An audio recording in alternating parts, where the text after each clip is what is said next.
চিত্র নেই, যেটা পরিষ্কার।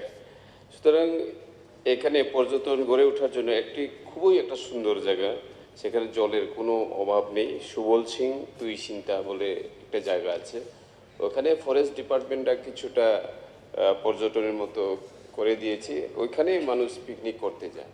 সেটাকে যদি আমরা পর্যটন রূপে গড়ে তুলতে পারি, তাহলে আমার খোয়াই এবং এই সদর এই মাঝখানে এটা পড়ে খুবই সুন্দর হবে। তো ওটাকে নিয়ে পর্যটন মন্ত্রী কোনো উদ্যোগ গ্রহণ করবে কি না, এটা জানতে চাই।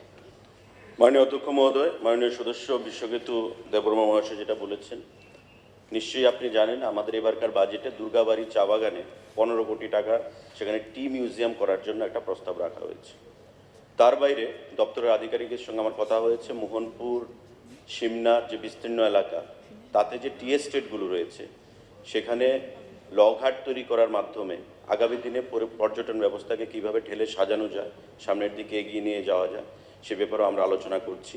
আমি আপনাকে আশ্বস্ত করতে চাইব, যে কোনো একটা স্কিমে, আমাদের বিভিন্ন স্কিম রয়েছে, যে কোনো একটা স্কিমে আপনার বিধানসভার কেন্দ্রের অন্তর্গত যে চা বাগানগুলো রয়েছে এবং পার্শ্ববর্তী মোহনপুর যে চা বাগানগুলো রয়েছে সেখানে আমরা আগামী দিনে সেখানে ঢেলে সাজাবো।